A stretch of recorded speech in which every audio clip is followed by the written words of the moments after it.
another very eye-opening work, very important work, I think, in understanding native healers, native medicine powers, and what they are all about. My research is focused on the histories and traditions of these seers and savants from a variety of perspectives, but the complexities of spiritualities demand that we constantly seek to understand them by combining elements of oral histories, ritual practices, and the extraordinary powers of Jaguar shamanism, what is called shamanism today. Although I'll try to avoid that term because I prefer to use the native term Maliadi, which is the medicine person, one who takes care of medicine.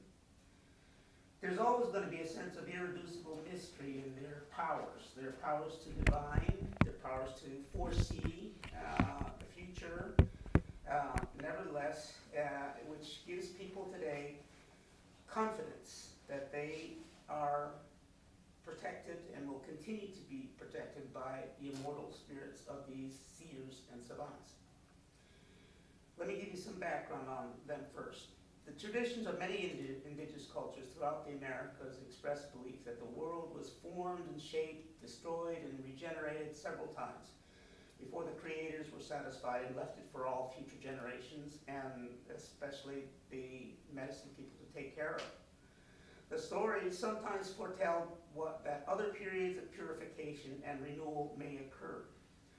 The wise people, savants, and healers undergo rigorous training to be able to detect the signs of those times of imminent change, to consult with the creator deities themselves, to advise their kin what people should do and how they should prepare for those moments. Indigenous Northwest Amazonian cosmogonies recount how the creator deity destroyed this world by fire and later purified it by water in order to cleanse it of the sorcerers, the cannibalistic animals, and the demons which plagued humanity in primordial times. The most ancient spirit of healing power, whose name is Zuliferi, is believed to know everything about every human being in this world, when their souls will enter the world at birth and when they will return to their origins at death.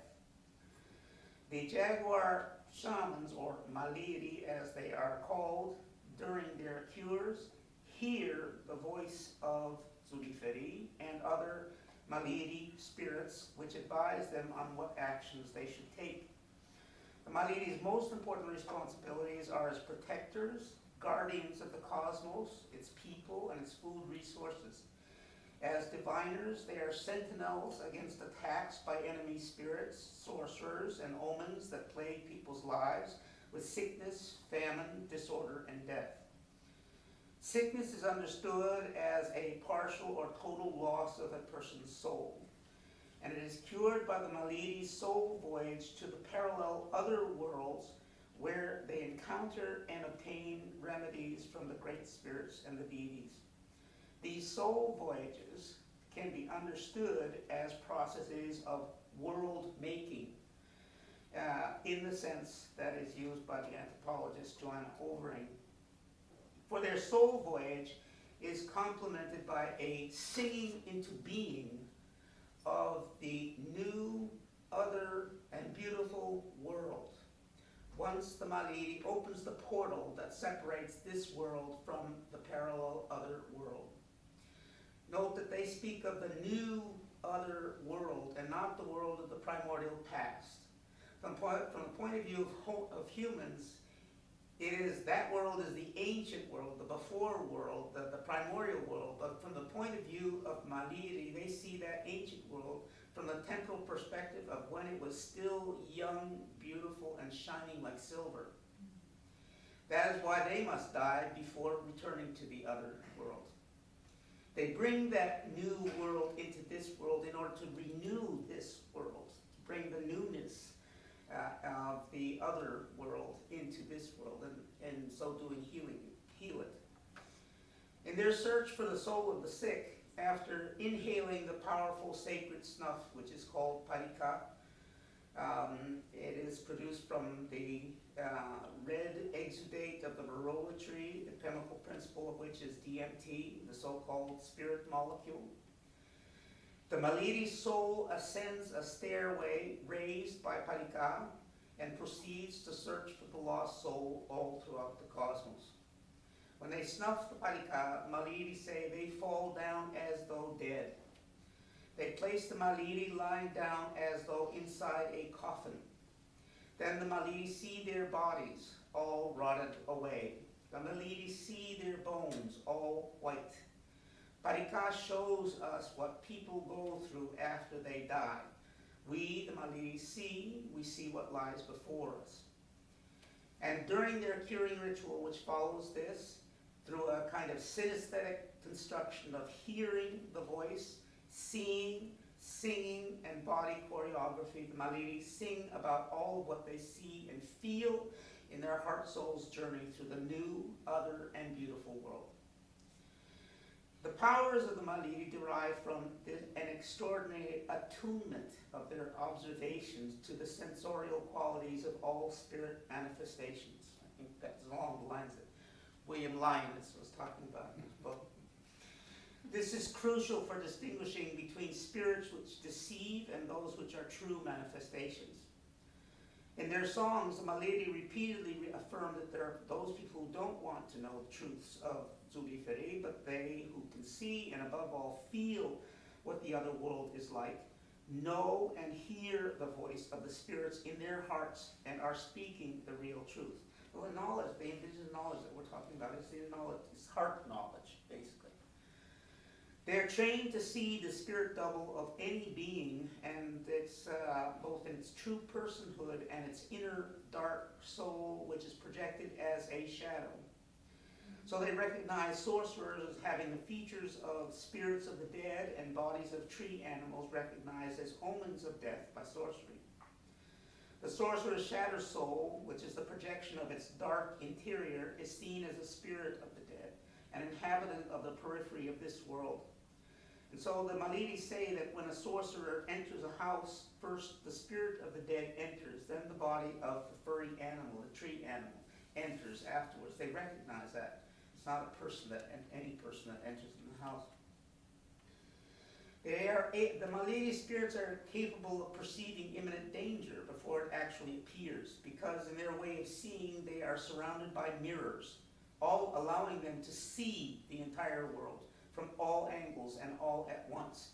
It is that way that they can determine the location of lost objects or of persons. As long as those mirrors accompany them, the Maliri are invulnerable to ward off or prevent sorcery attacks. But once the light from those mirrors begins to fade, when they can no longer withstand the potent effects of Parika, even the most powerful of the Jaguar Maliri become vulnerable to attack. This is how the Maliri remember the stories of the wise people or savants. In passing on their knowledge and power to their apprentices, the master Jaguar Maliri transform into cicadas that drone and sing in the early summer when the whole forest changes its appearance. It's said that they become one with the universe people, which since the beginning of time have drunk the knowledge of the Parika flowers in the early summer season. So the teaching of an apprentice begins in the same period today, when the cicadas regenerate their bodies, shedding their old ones and returning renewed as new other beings. The knowledge and power they transmit to their apprentices is that of how to renew the universe, or how the universe is renewed, constantly being renewed. The greatest form of power and knowledge that they have is that of world making, or as they say, remaking the whole world and everything in it, water, stones, even people, through their thought, song. In this, they are said to reach a point in the cosmos when they are in a space like a room next to the universe creator. By their souls transforming into the primordial harpy eagle's handle of its rattle, they open or reveal the ancient hidden world of happiness and well-being. The Maliri then sit in the place of the creator and, quote, see how the creator saw the world in the beginning, making that vision come into being in this world. A vision, for example, of a world without sickness. These Jaguar Malidi are great seers, savants, believed to, as they say, know everything that there is to know about this world, and can restore health to the world when it is overrun by sorcery, sickness, hunger, or poison. The traditions of these great seer savants undoubtedly existed long before any written historical records about them. The stories that the people tell today of their ancestors, their first ancestors, are remembered with great pride as in the form of stories of how they saved the clans and the phratries from extinction in early contact history. So in a sense, these phratric histories are along the same lines as the stories about seers and savants. From the mid-19th century to the present day, there has been this unbroken and documented line of seer savants who have emerged in the context of increasing contact with non-indigenous intruders, such as the representations of the state military, missionaries, and the merchants. Oral traditions about these seer savants, or wise people, as they're sometimes called, constitute a distinct body of indigenous histories in which there's a confrontation between the powers of the Jaguar Malidi and the force of the state to subdue or dominate that power. These stories leave no doubt that the Malidi's powerful knowledge is far superior to the threat presented by the outsiders. Nevertheless, they consistently point to internal conflicts generated by sorcery, and the limitations of the Malidi's power to overcome sorcery as being the incentive for a kind of spiritual leap in which the seer savants have direct experience of the creator deity and primordial spirits of power themselves. They suffer a deep loss or setback, such as the death of their children, which often force them to seek this greater knowledge. One of the most widely known of the seer savants in the mid-19th century was named Kamiko. His fame was spread among indigenous and mestizo communities of the frontier border region between Brazil, Venezuela, and Colombia. The oral traditions about him state that his principal message had to do with the elimination of sorcery and the healing of the collective heart-soul of the community, through the installation of a society based on harmonious conviviality. He began a tradition called the Song of the Cross, in which people would dance with or around the cross. As his fame grew, the local military government heard that he claimed to be a saint and had a great following. So they went to test him and take him prisoner. And the stories say, they prepared a coffin, put Kamiko inside the coffin, and threw the coffin into the river. He stayed one whole night inside the coffin at the bottom of the river. Next day, they took the coffin out, opened it, and he was inside, still alive. During the night, his soul had left his body. Some say they could see him dancing on the other side of the river with his rattle. And it was then that they believed that Kamiko really was a saint. Was this so extraordinary? Not if we remember that when they heal the bodies of the Malidi, the bodies of Malidi lie, quoting, as though in a coffin, as though dead. As their heart souls make a journey throughout the parallel other world. In other words, there is the soul journey, the leaving of the soul of Malidi from his body was, in fact, what is how this story can be understood. Kamiko had miraculous powers to overcome and thwart all attempts by the military to kill him, and he even foresaw the government's own destruction by rebellion. After his death in the early 20th century, another savant emerged named Wetsu, who was said to be Kamiko's son. And as the story goes, the white man did exactly to Wetsu as they did with his father. Made him get inside a coffin, threw it down by rope to the bottom of the river. When they pulled it up after a night, he was still alive. But there's a different ending here, because it is said that he then ordered that the learned men do the same, to see whose power was greater. The white man complied, but he died an hour after being underwater. In my research In May 2010, my research assistant, interviewed the chief of a community whose father was one of Wet'suw's canoe rowers. The chief did not know Wet'suw personally, but his father had told him many bits and pieces of extraordinary wisdom. Wet'suw would tell his people, "You will suffer along our way," consistent with the Song of the Cross of his predecessors. When it was night before a festivity, continuing the tradition, he looked for people to celebrate together, and at the same time he helped people in their difficulties in these collective healing ceremonies, telling them how much time that person would remain alive with their families, or with regard to a sickness that he was about to get. Wet'suw would help those people protect themselves. But there came a time that the community and even his own people began to disbelieve in his powers. 3 of his sons died, and he was unable to cure them from sorcery. His wife accused him of being a fake, to which he responded he would obtain more knowledge by taking more parika and extending his soul journeys even further. He went into deeper trance, lasting an entire day, consuming both parika and the other hallucinogen called kapi, Banisteriopsis kapi, in order to increase his knowledge of the world more and more.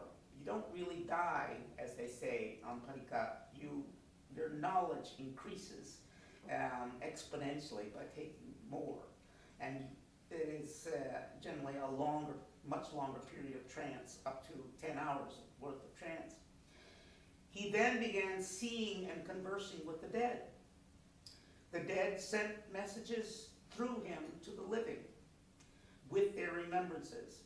And the story goes, one time his dead sister suddenly appeared to him. The other dead people with her gave him their medicine, and the world revealed itself more for him. The dead, who are evidently compassionate spirits in this story, took him to their world and showed him where they lived and where the house of God was, which was very beautiful, brilliant, resplendent, just as the sun when it rises, like gold. Wet'suw conversed with God, who authorized him to say that he was a saint, but not say anything about what he saw. From then on, Wet'suw would always see in his dreams and sing in his dreams. In his dreams, he would awaken to the other world and see the dead people. They would always guide and advise him of things to come. It is said that he would pray every night in a very reserved way. He rolled himself up in his hammock, and during the prayer, he would lie down for a long time, during which time he would converse with the creator deity. And when he returned from his dream, he would come back, praying silently until he woke up. When he came back, he would always ask for water to quench his thirst, and then he would say that the way was difficult to be able to reach the creator deity.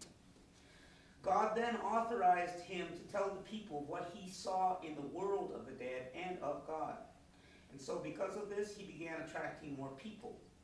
They wanted to make him into a king for them, a chief. There were those people who rowed a canoe for him. He had people who gave food to him. He had people who accompanied him, but he didn't want this, they say. He said God gave him orders, but which didn't allow that he put himself as a chief.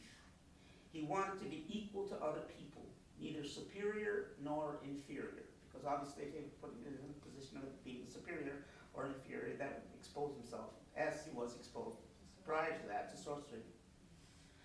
When it came time for Wet'suw to leave this world, he had no more power to defend himself. According to what the Maliri say, when their time comes, Zuliferi no longer shows what is to happen to the Maliri, nor does he speak to them. It is said that his body was divided into two and buried in separate places, which people today continue to visit to ask for Wet'suw's protection. The next savant was Kudui from the late 1950s to the mid-1970s, who knew and practiced with Wet'suw and likewise was a great healer. Wet'suw and Kudui, it is said, they walked together in knowledge. Wet'suw would confirm for people that after he left this world, there would be a person with the same knowledge as he had, but after the death of that person, there would be no other successor to him in his knowledge. It'd be very difficult for there to be another person who was as wise as he. Among his teachings were that the true center of the world was located at a large boulder nearby to the place from which the ancestors emerged at the beginning of time. That boulder, he said, was inhabited by the primordial healer, the spirit of power, Zuliferi. And so even today, people go to this boulder. They leave offerings and request that deity's protection and wisdom. Maliri and many people believe that the heart souls, wisdom of the great seers return to their graves to attend their families' needs. So people today still visit the graves of Kamiko, Wetsu, and Kudui, requesting their protection or intercession to prevent adverse situations, especially those following an omen. Kudui is seen as, quote, our salvation, because he said there would come a time and place when there would be no more sicknesses. This time and place is in the parallel other world, which Kudui, by defining the boulder as the portal to that time and place, was bringing that place where no one can die into this material world. These teachings continue to circulate as underlying themes in community conversations today. The seers' messages of living well together in happiness without sorcery, exposing and getting rid of the secret evils that lurk within society are among the most important moral guidelines that the wise people have taught. And finally, I mentioned Mandu da Silva, who is still alive today and is considered by many peoples as a savant. He was a charismatic Maliri chanter chief for many years. In 2009, the Foundation for Shamanic Studies granted him its Living Treasures Award. When I last saw Mandu, with whom I've been working since the 1970s, it was at the inauguration of a shaman's school, or what was called the Healer's House of Powerful Knowledge.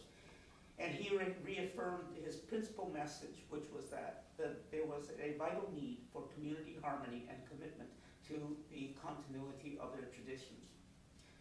That if the people did not continue their traditions, then they would be exposing themselves to the domination by the enemy, that is to say, the loss of their culture, total loss of their cultures.